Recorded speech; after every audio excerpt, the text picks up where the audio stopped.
Hello and welcome to the Hedonistic Way show at midday.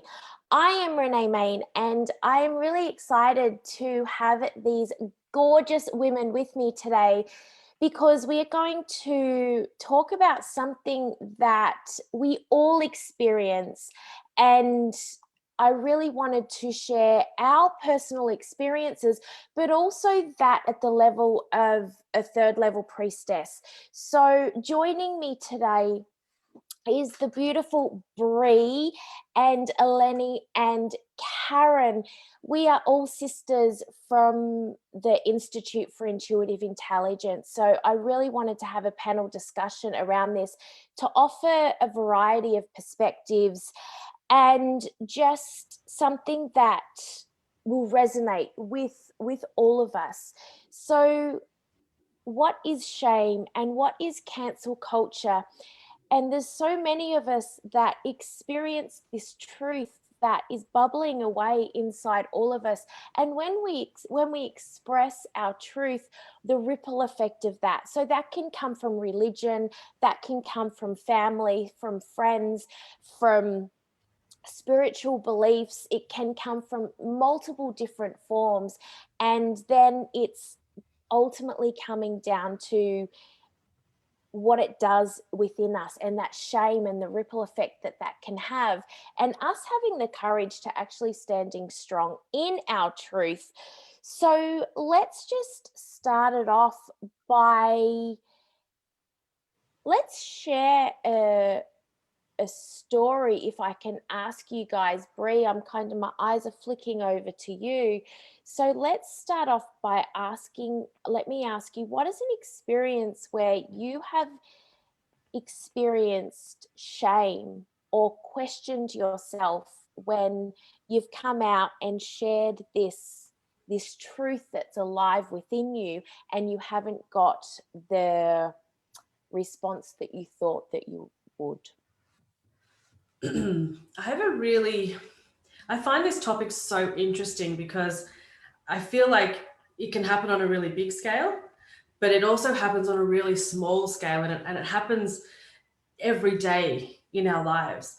And as you were speaking, the moment that popped into my head was when I was 18, I lost a friend in a car accident. And I was really sad and devastated, and I held a lot of grief around that. And when I shared this grief with some of his loved ones and some of his cousins, I was shamed for feeling so much grief around him because he wasn't my cousin. I almost told that I wasn't allowed to hold that grief and be that upset. And so I never processed the grief. I never sat with it. And it's interesting, every time someone passes, whether it's my uncle at the moment is battling brain cancer, and I'm fine that I'm coming up against this again because he's not my father. He's my uncle. So I'm only allowed to hold a certain amount of grief and sadness around it. And I hope that this aligns with what you're speaking about. But this has been a recurrent thing in my life around me not feeling like I'm allowed to grieve for people that I don't know really, really well. And so I don't do it. I don't share about it. I don't let the emotions flow through me until, of course, they completely take over me and I lose it somewhere, in public or whatever. But it really makes me think about whenever somebody opens up to us about, trauma or grief or whatever it is, we have to choose our words wisely and just sit in compassion with them and allow them to feel those feelings no matter what. It's not my feelings, right? It's not our feelings, it's their feelings, it's their trauma, it's whatever they're going through. So I'm really grateful for that moment in my life, and I remember it so clearly. I remember where I was, I remember the way I felt, and it was shame. I felt shame for being upset about how dare I hold on to so much grief when he wasn't my cousin, he was just my friend. Mm. I really love that. Thank you. And like what's coming up for me in that is how it resurfaces when something in your life, in your reality, is reoccurring and it comes up again. And that's what shame does, right? It can rear its head at any time, and often when we least expect it. And I think that's just how insidious and ugly shame can be, because it can be dormant, but then it can rear its head in any moment. So thank you. I want to come back and talk about it from a priestess perspective, but I'll move on to you, Eleni, and ask you about your shame story. So I've had quite a big journey with shame over the last 10 years in relationships. Well, in relationship with my ex-partner who was diagnosed as bipolar, and we experienced a huge roller coaster ride together, and it was very public. So we started out, we didn't have any money, and we were camping on the streets, and we were going to homeless shelters to eat food. And we had our first baby with us. She was 8 months old, and I was very, very deep in that mental health cycle, and I felt very isolated. And I felt very ashamed to talk to anybody about any of this. I felt ashamed, like I was not a part of society. So it's like I'd stepped out of normal society and sat on the sidelines and felt what it was like to not fit in and to not be. And the shame was what kept me from connecting with other people. And so that sort of shifted over the period as my circumstances shifted. I had a very strong family that was able to help guide me through this and guide me eventually out of it to where I am now. But it was all very public. So there was yelling in public, there was police involvement, there was criminal charges, there was mental health, there was in and out of hospital and courts and deportation and immigration centers and visiting prisons. And it was just a whole range of public shame. And what I've come to now is I'm a completely different person now than what I was then. But I think it's such an important thing for all of us to experience and to go through and to get to the other side and realize that it doesn't really matter. None of that is important. And we have a choice as to whether or not we take on other people's shame, because essentially, shame has no place in our life as priestesses. And when we know the true experience of who we are, we put shame on ourselves, even though it seems like it's coming from the outside. If we feel confident and happy within ourselves, doesn't matter what we're doing, doesn't matter what the experience, it could be large, it could be small, doesn't matter, it's not affecting us. It's like a dagger, that shame's like a dagger in the heart. And I'm so glad that I've come to this place now where I can look at it from that perspective, but while you're in it, it's very, very, very, very messy and ugly and yucky. Yeah. It is, and it does. It's one of those things where you feel dirty. It's like you just, for me, it's like I want to claw at my skin, because it's just like, oh, I just want to get it off. Like, get off me. It feels gross. And that's something that I'm so glad that you brought it up, is because I want to delve deeper into that, because you've just mentioned that cross-pollination between the personal shame and the public shame. And I think that is something that is so alive, and we don't even realize how much of it we carry within our ancestral lineage. It might be like, as you mentioned, like a certain scenario where it's other people's shame becomes our shame. And that can be a really freaking hard dance to recognize what is mine and what is theirs, and how do I walk away? Am I prepared to walk away, and what that looks like? So thank you so much for bringing that up, and I'm looking forward to coming back and delving deeper into that. Thank you, gorgeous.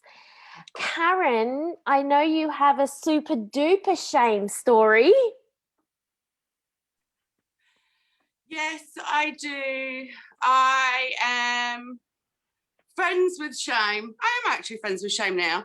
But yeah, well, my major shame story is about recuperating after being an addict, a drug addict. And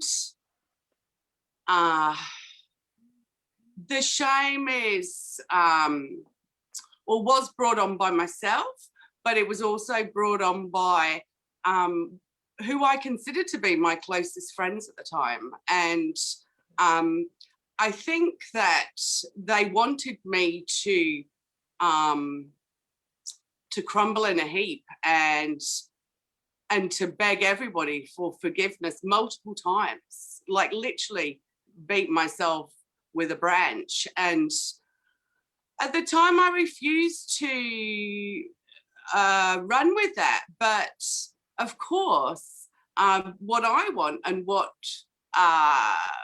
my subconscious wants are two different things. And like Elaine says, it's really like a dagger in the heart.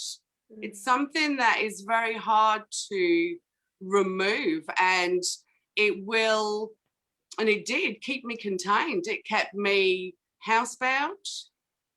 It kept me refusing to go out when invited. It just really kept me locked inside. And so, you know, on my journey of forgiveness to myself and love to myself, what I've realized is that shame is just something that it's really you containing yourself. And in some respects, you might say that, that it's a defense system. But what I've found is the best thing is to talk to people who are just accepting, sisters within this circle really have, it's just kind of opened, it's cracked, and it doesn't feel the same harshness anymore.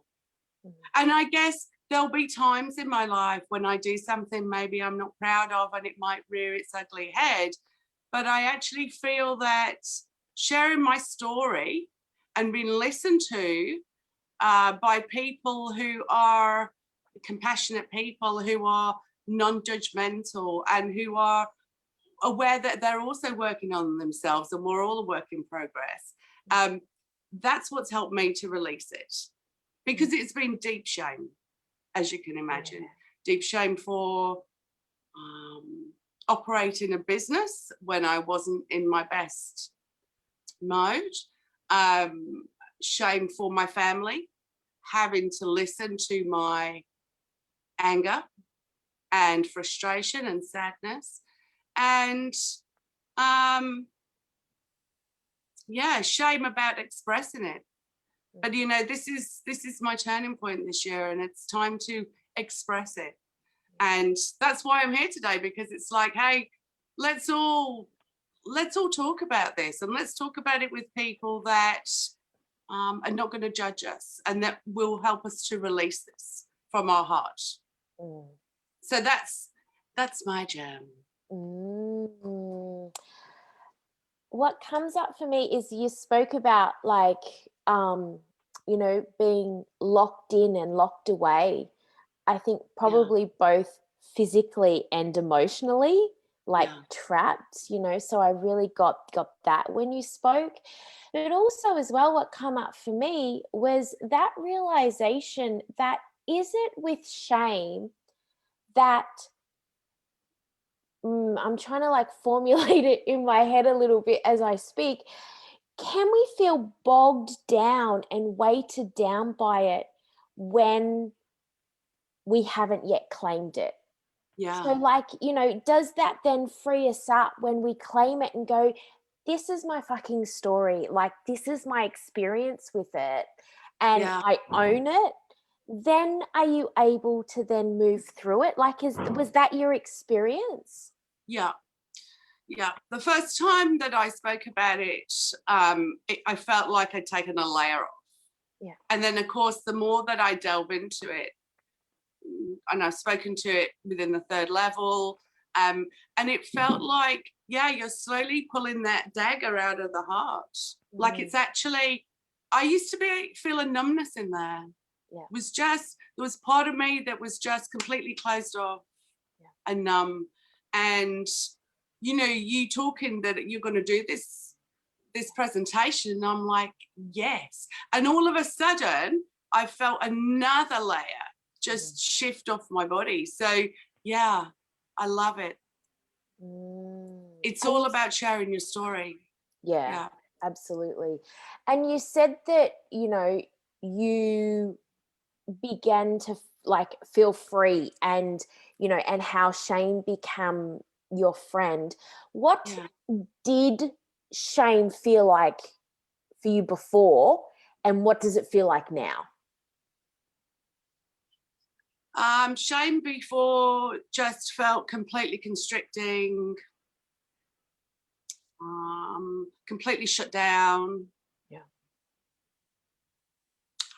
A hard heart.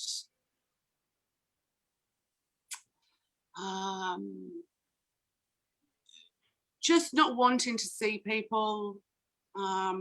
Being nervous of making new friendships. And like this cloak, just a cloak around me that, you know, this is not the person that I am. The person that I am actually likes making friends and likes hanging out with people. So yeah, it felt dark and heavy. Yeah. And what does it feel like now? Well, now it feels like an opportunity. An opportunity to really help people release their stories of shame. And I'm excited about this. Like, and this has been another thing that I've always thought, why does my business have to be founded on something that's been one of the worst times of my life? But that's what it is. That was the lesson that I learned, and it's what I want to bring into the world, is that people just need to feel comfortable to release their stories, and by doing that, they will open their heart, understand their mystical side and their connection. And what I'm doing today is trust and surrender that I can talk about this and it will all be okay. Yeah, beautiful. Thanks, gorgeous.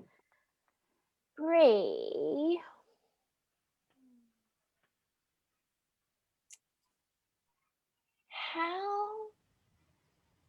how do you dance with shame when it comes up, and what does it look like for you at like a really practical level when you move through it?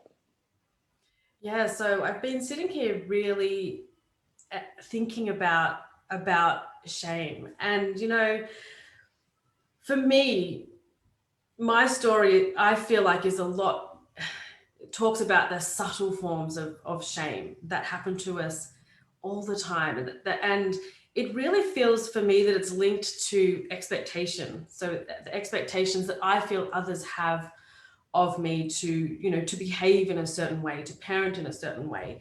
And I do think that it's a cultural, societal, conscious shame that I hold.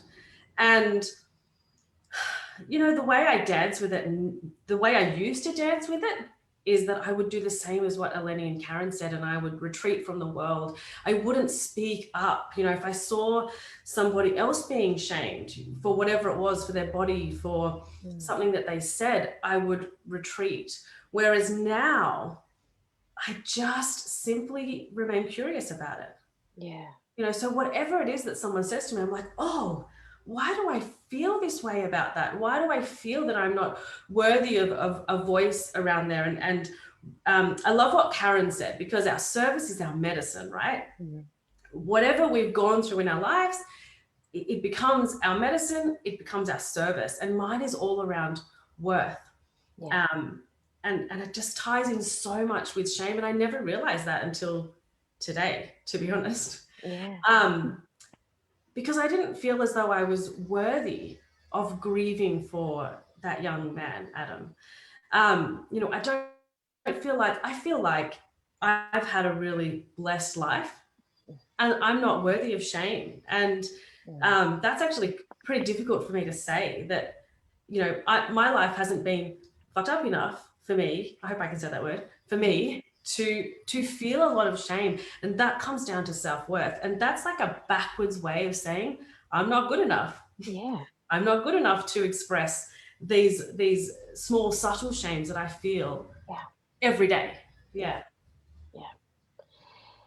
And how do you feel like that stopped you from fully stepping into your power of your expression? You know, even now, so I'm a 3rd level priestess. I've done the postgrad. I'm a lead mentor. I mean, I was a lead mentor for all of you in the program. I still feel like I'm standing like on the edge of a platform, trying to jump off, like I'm bungee jumping, right? So I feel like I'm still standing on the precipice of showing you who I am, and showing the world who I am. And it is all these little threads of shame that's holding me back. And shame, because when you step out into the world in your complete truth, raw, like, let's say butt naked, you know, raw and vulnerable, and just as you are, it's a really scary thing, because the shame we feel, as Eleni and Karen both said, it's not our own shame. We're taking on other people's shame. So when I step out and be something different, I am going to be judged, and I am, and I have to be okay with that. And that's where I feel like my work is now with this shame. So I'm really, really grateful for this conversation, because it's like, I've got all these like pings going off in my mind, like, yes, excellent. I need to, you know, I get to go and work on that now. And through our training, we have the best tools on the planet. So I'm looking forward to exploring that more. And, you know, you've just, like, a whole big can of worms, a new can of worms has been opened today, and I'm really grateful for that. Yay. That's so cool. So I want to ask you, because I feel like this is really, you know, anyone who does take, you know, I used to say in a keynote, you know, it's when your mess becomes your message, right? And then, as you were just saying, you know, Brie, is that, you know, our service is our medicine. And, you know, your questions of that, some of the ponderings that you've had, Karen, you know, that thread as well. So then I want to ask you then, Brie, what does that look like if someone steps out and go, okay, like this is my truth, this is my experience, this is who I am, this is me stepping off the edge, and you will be judged and you have to be okay with it. How do you become okay with it? Like, how do you take that step off the edge and go, you're going to judge me, you can hate me, you can ridicule me, but I'm not going to stop? Our beautiful teacher, Ricky Jane Adams, said to me one day when I was talking to her, you know, about, she gets very, you know, she loves to tell me that she's bored of my fear, go and meet it. You know what you're doing. Yeah. But she said, Brie, you cannot control everybody's opinion of you.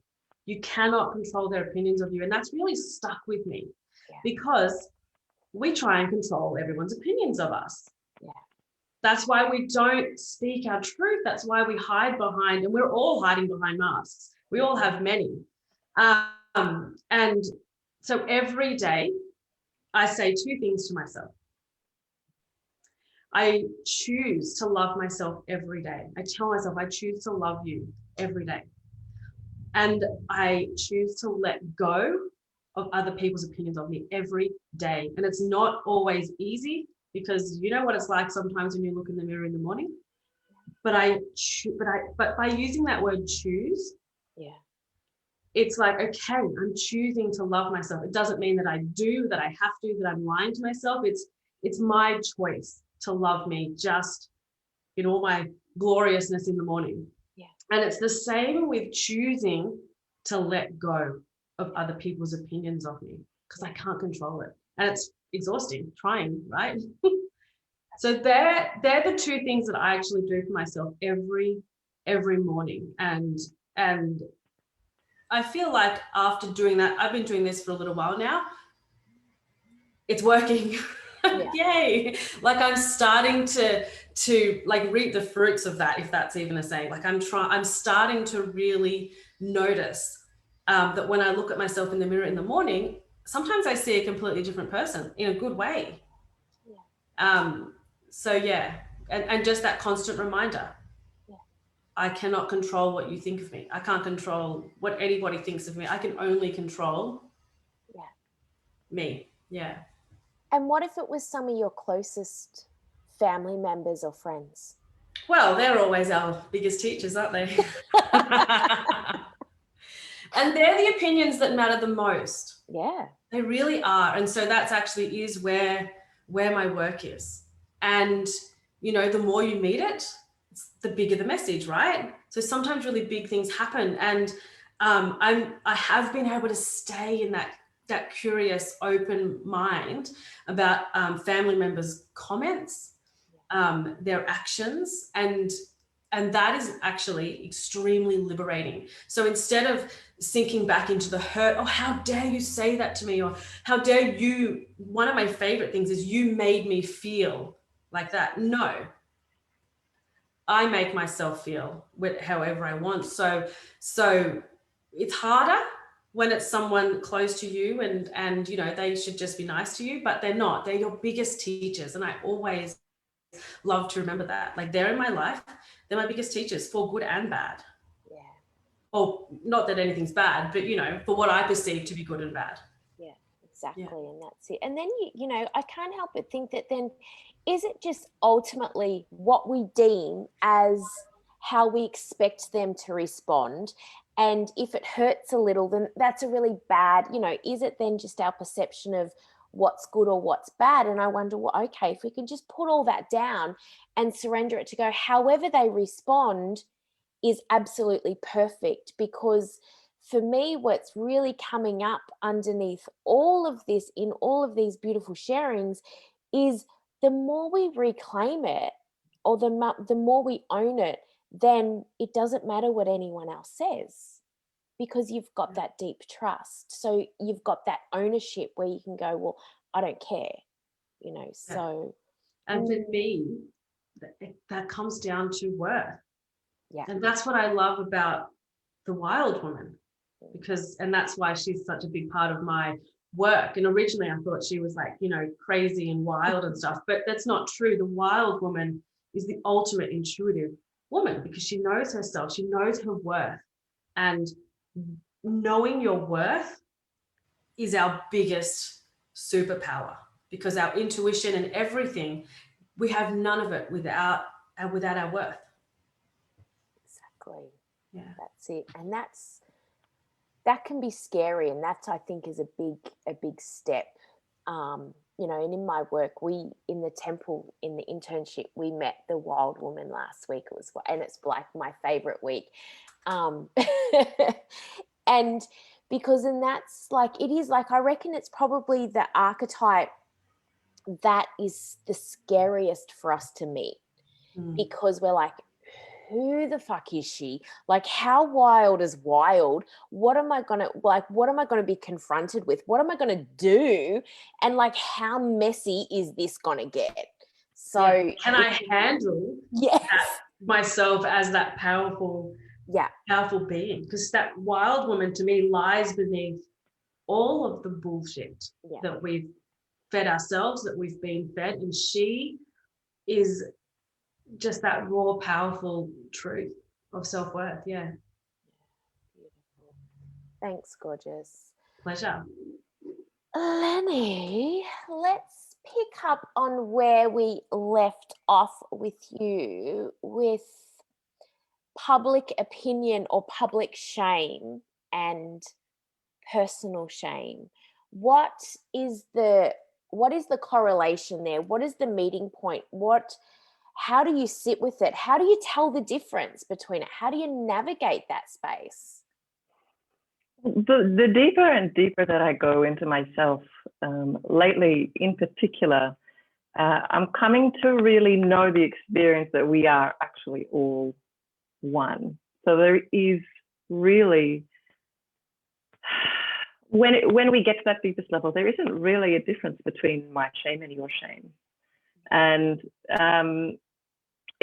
depending on what level we're sitting at, it can definitely feel like that. It can feel like the weight of public shame is really this great, big, heavy thing. But the truth is our personal shame is the same. Like what we put on ourselves, even if it's something small, can be this huge, huge, huge weight.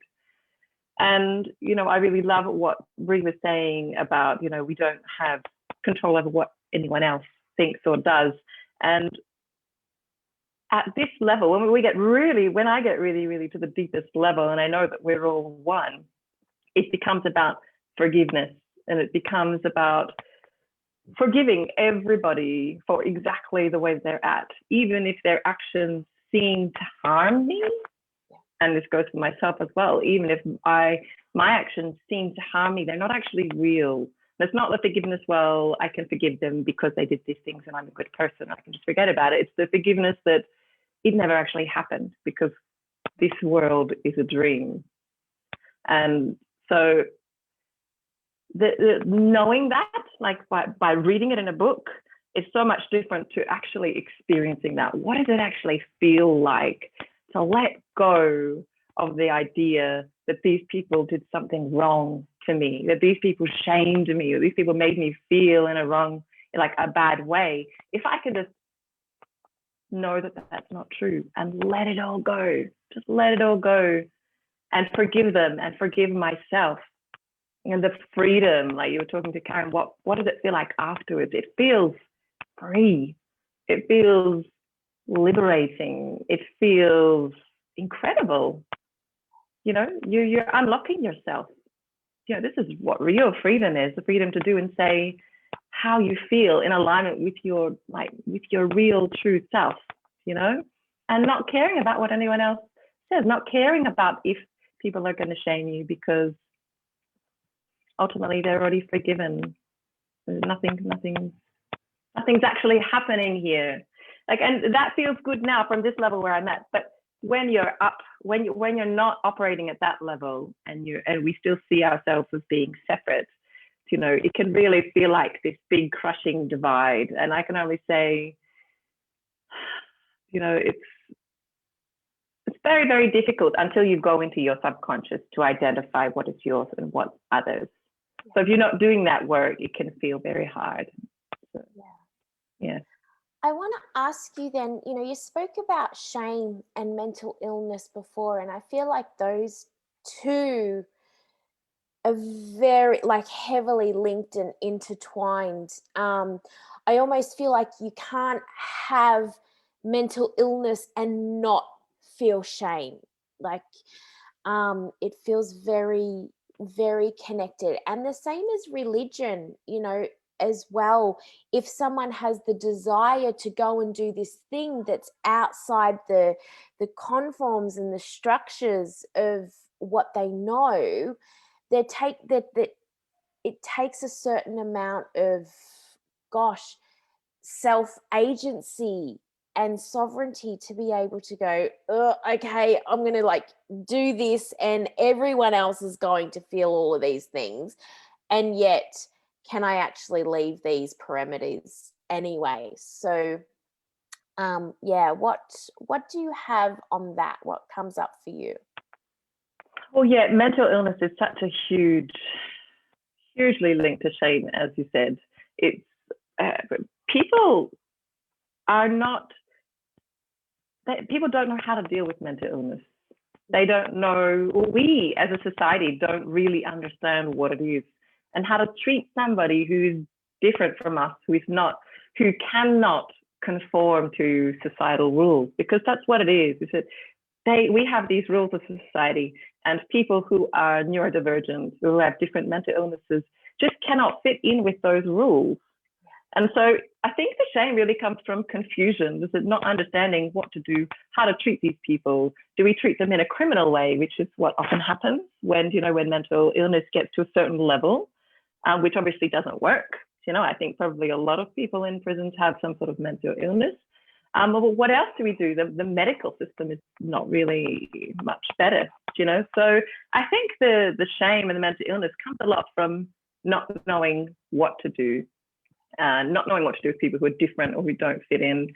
And then as a person who's actually experiencing mental illness, you want to fit in too. You want to fit in with what everybody else is doing, but you're different and you can't. And so, like, in one way, the shame serves a purpose, like what Karen said. It serves a purpose. It thinks that it's protecting you, because the shame keeps you in that cage, in that box, right? Same for me. When I felt shame, I isolated myself from all of my friends. I had no friends. I couldn't talk to anybody about it. So it's like, it thinks it keeps you protected, but, it doesn't actually, as we all know now. That's the opposite thing for what we need. Yeah. Thanks, gorgeous.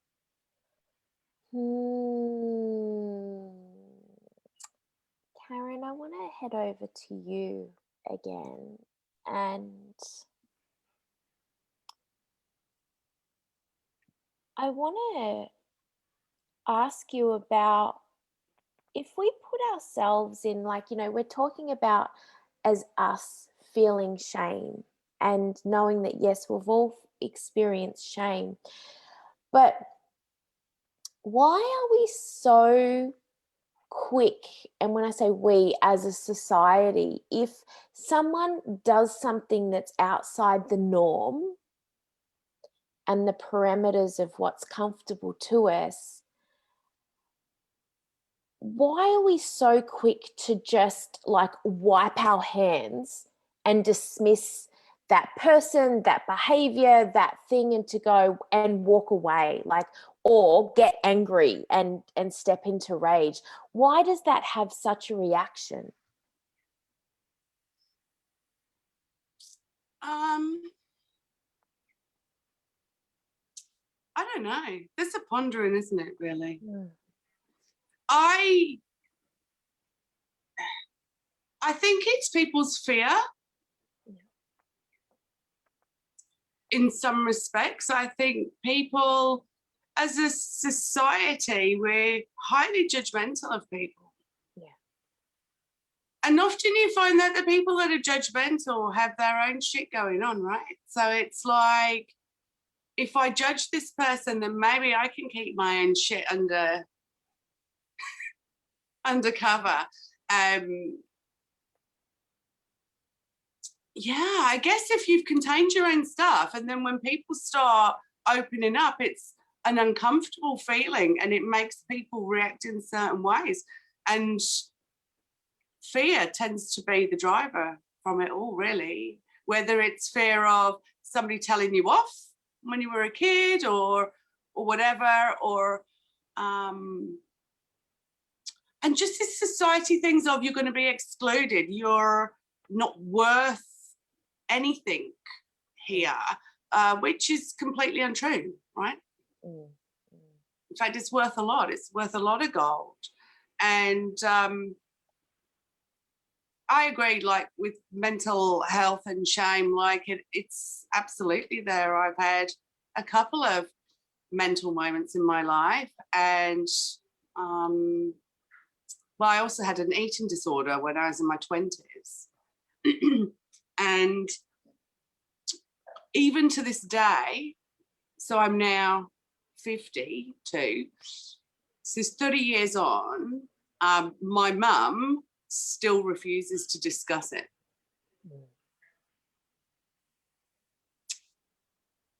Won't even acknowledge it when I say it. It's like, okay. And I find that really interesting. It's a real thing for me. And so, and this follows on. So although I recovered from it, I never really recovered from it because I hadn't really shared my story. Yeah. And so when life took turns for me and I had no coping mechanism. I didn't know how to deal with anything because I'd never been able to share. And that was very shameful for me to think I had an eating disorder. That's so shameful, but it's not. It just is. And so I guess, yeah, when you know, this drug addiction, who knows what elements of past shame kind of came in at that point and took me down another route that I didn't want to go down. And so, yeah, I'm like, we have to just not worry about what people are going to say. It's very hard for me because I have a highly judgmental mother. But yeah, it's like, I don't know what makes people react like that. I can only assume that it's fear of their unknown or of their attempt to bottle whatever it is from their past. It's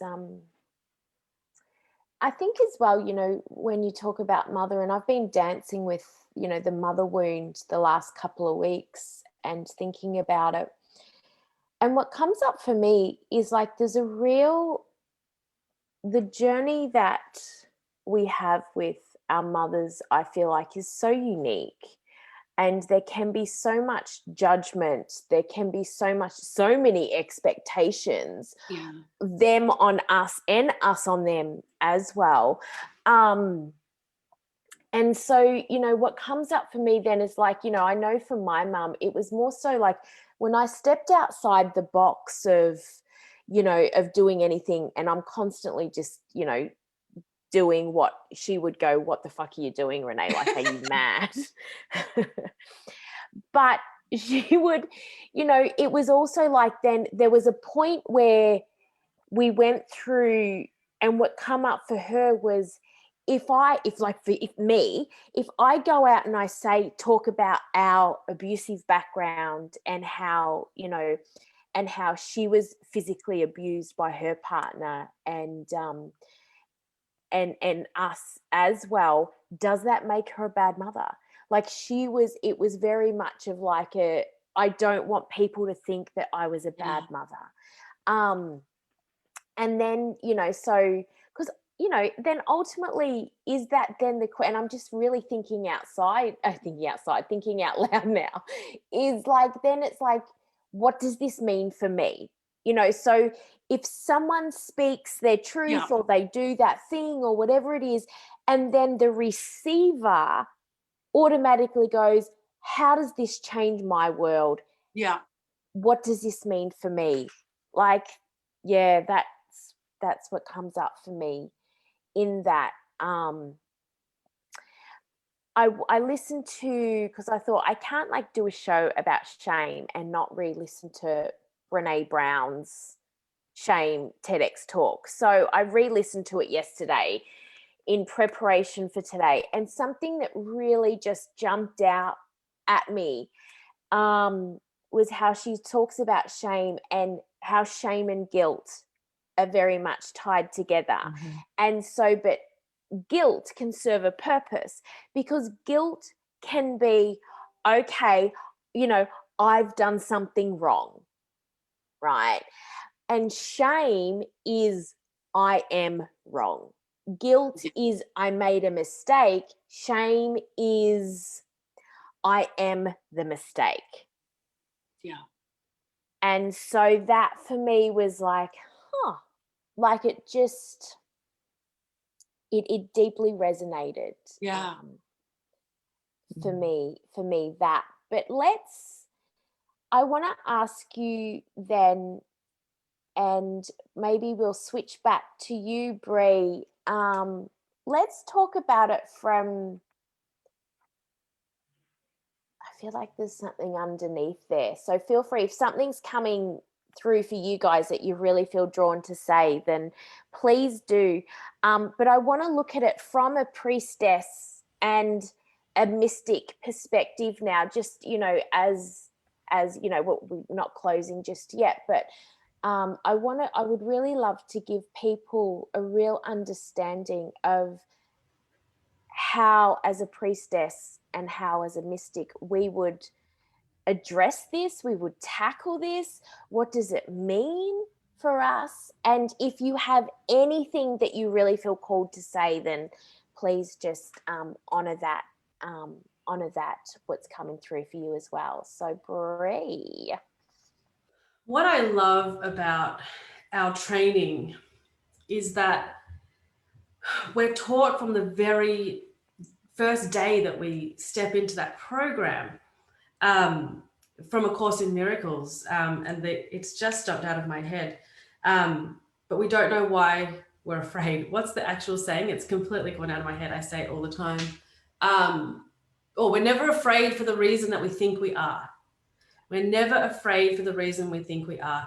And this is something else that I always sit in curiosity about, because when I have a reaction to someone else's comments about me, whether it's come from them or, you know, it always hits you like that, with that knife into the heart, when it comes, you know, from someone else.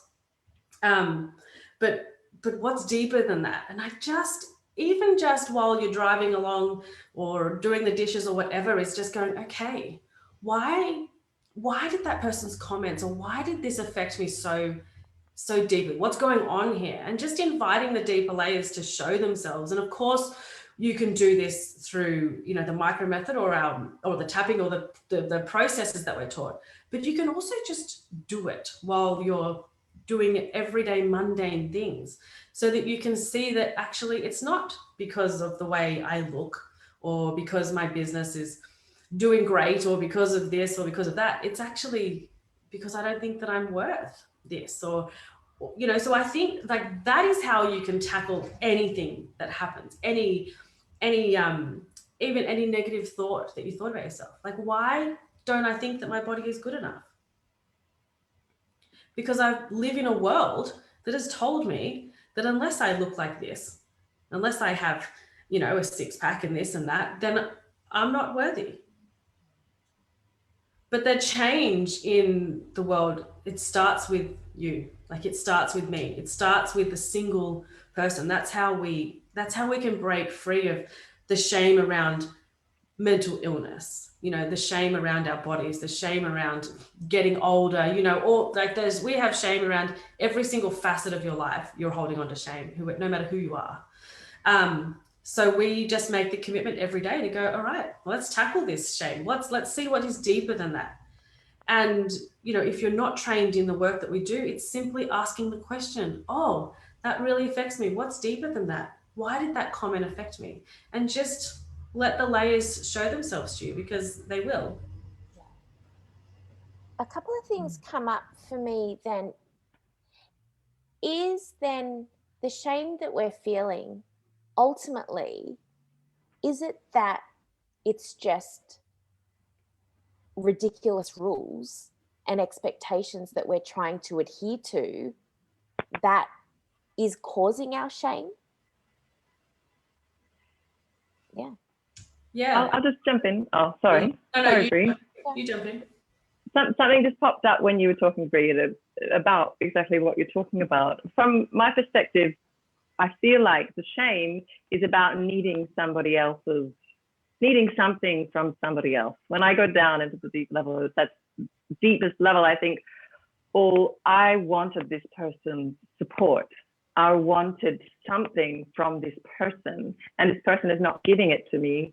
Why aren't they giving it to me? Is it because I've done something wrong? Is it because I'm wrong in some way? And so once I was able to get to that and say, well, I let go of needing anything from this person. I don't need this person to act in a certain way towards me.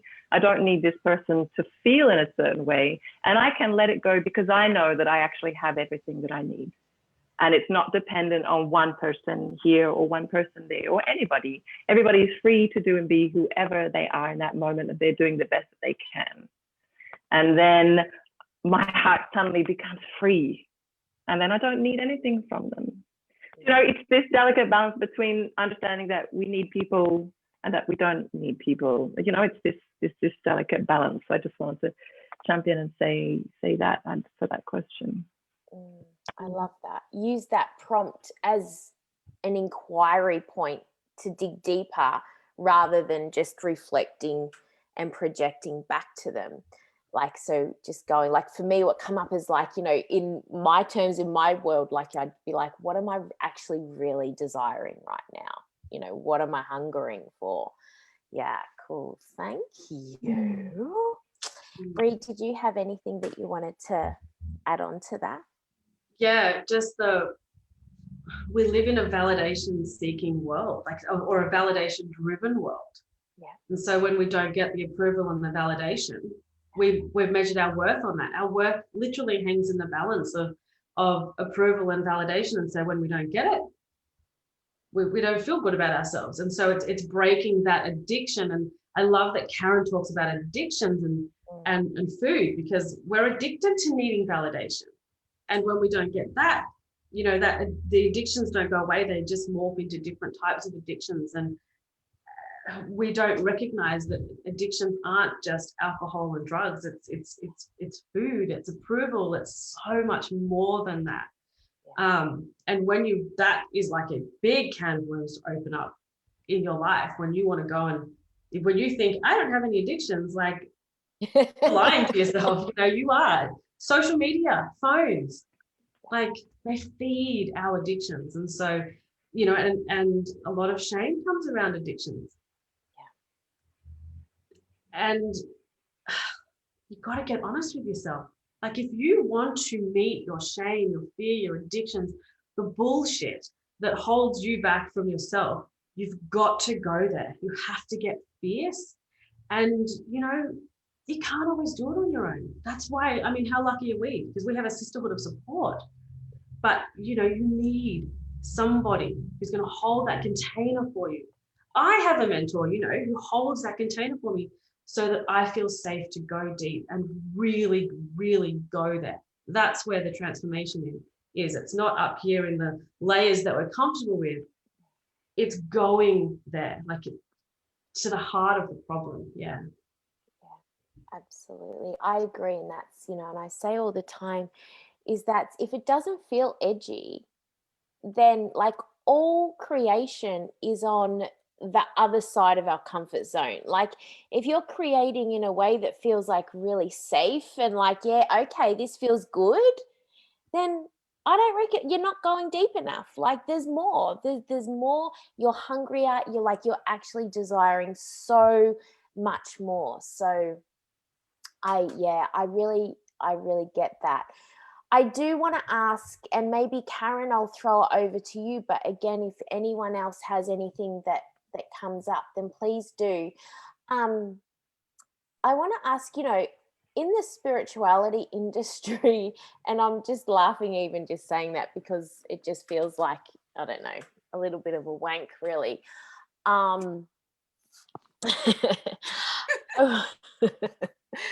I want to ask you then, because often, you know, there's this thread of like, if things aren't going my way, if I'm not getting the response or the outcome that I want, then I'm doing something wrong. That it's the wrong path. That the universe doesn't want me to have this thing.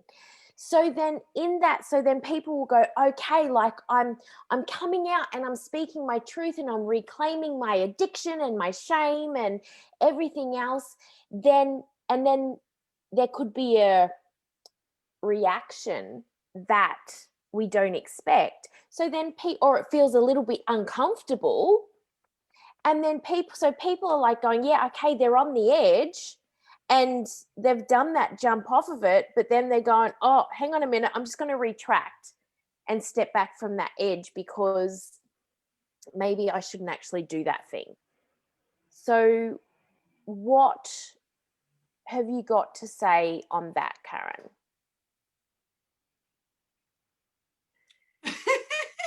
I have lots to say. I don't want to take Karen's thing, but I just wrote a post on this yesterday, and it's really big within my mind. Go for it.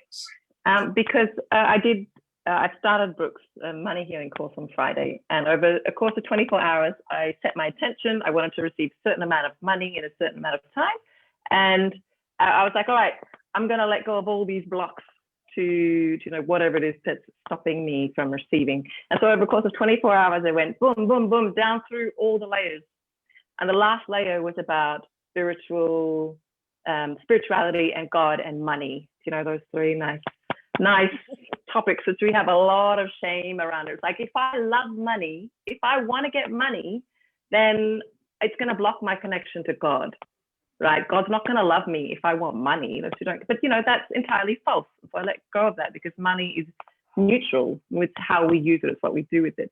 So the shame story, and I expanded in that state, and the next day I received a huge chunk of money, like almost half of what it was that I'd asked for. I was like, oh, did I actually create that? And prior to that, I was really of the thought, no, I don't actually create my reality. I'm just doing what God wants of me. I'm just following and changing my perception. And at that point, I was like, holy fuck, I am actually creating my reality. So I expanded in that way. And after that, I started to shrink again. I started to get smaller, as you were saying. It was like that contraction. But because I now know that it is me that's creating that shrink, that backwards, I feel like there is some sort of gain for me to step backwards, right? So there's a story there. If I just get tired, if I just step backwards, then I'll be safe and I don't have to step into this new space. And so I had a choice there. I was like physically tired in the afternoon. I'm like, oh, I've done all this big work. I can just rest and relax now. And that was what my brain wanted to tell me. But actually, I knew that tiredness was just a sign of me trying to sabotage myself. And I'm trying to remember the book that we what was it about? Getting to the next level. We was in the Big Leap. The Big Leap, that's it. Yeah, The Big Leap. You know, it talks about this, reaching our upper limit. And once we put ourselves out there and we line up, we have this idea that we can't continually expand. We can't continually feel good. We have this idea that that's not possible, but that's not true. We can. And once we meet this shame and guilt around, like they're so interlinked, as you said, so keep finding that shame and that guilt that is keeping you stuck, and move it to the next level. Catch yourself when you feel like you're going backwards and say, hold on, what's this about? Can I actually choose to let go of that and continue to move forward? What do I want? How devoted am I? How willing am I to get to the next level? You know, and there'll always be another opportunity if you choose one way or another, but that choice is always there at that point, at that contraction. So yeah, thank you, Karen. Sorry for jumping in there. No, thank you. I'm really excited about this. I'm still thinking about this. I'm still schooling about this, actually.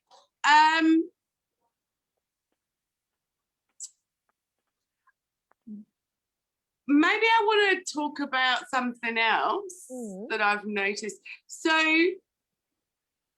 I've been on the path of journey to really understanding myself for a very long time, and it's only really been in the last couple of years that I've actually the last year that I've actually last month that I've actually released it all. And you know, I know we always talk about we're not with the trinkets and superstitions, and it's so true that, and we're talking about spirituality. You know, I've got so many crystals. I've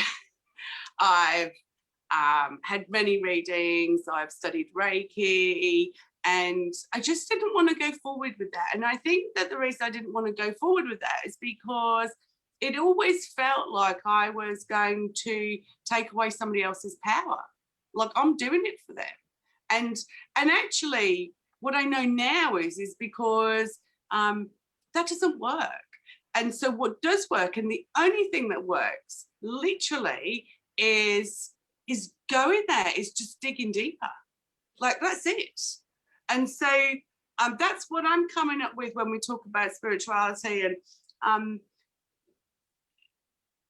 you know, it's very easy, isn't it, to go and get a crystal reading, and it's very nice. It's really nice, but actually, it's not going to get me to where I am now. It just isn't, and it's only been from diving deep.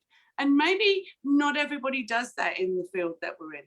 They just don't. It's more of a gloss over.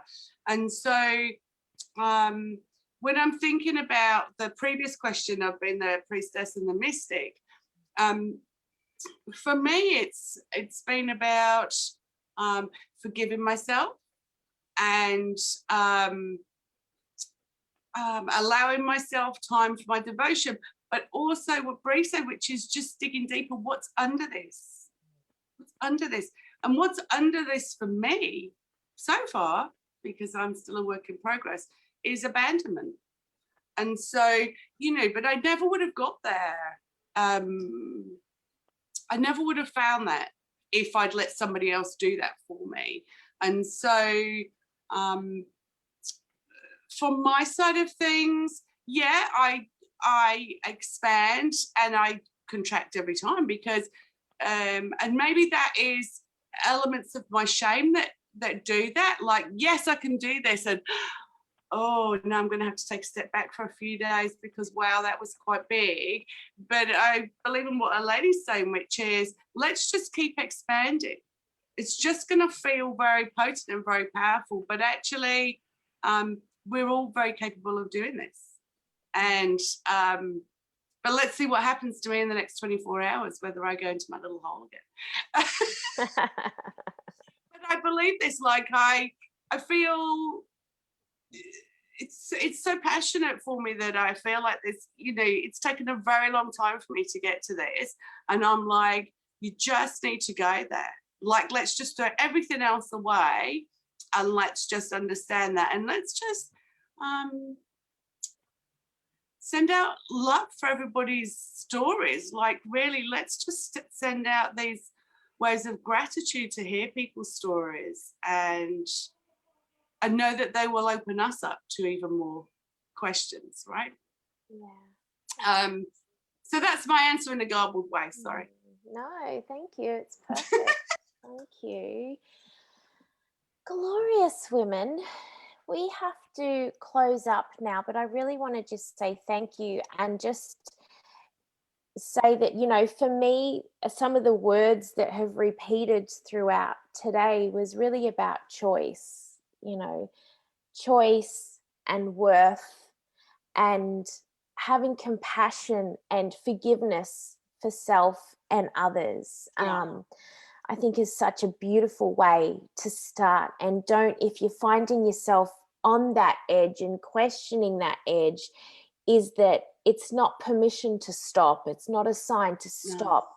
No. It's just, it's a moment to pause and be able to honor what's alive within us. So thank you. Thank you. Thank you. I don't know if there's been any comments, so perhaps we can all just go back, and if there's any questions and stuff, then we can always answer any of the questions. And I'll put links to all of your pages and everything else so people can follow the thread. But thank you so much for today, gorgeous women. Oh, thank you, Renee.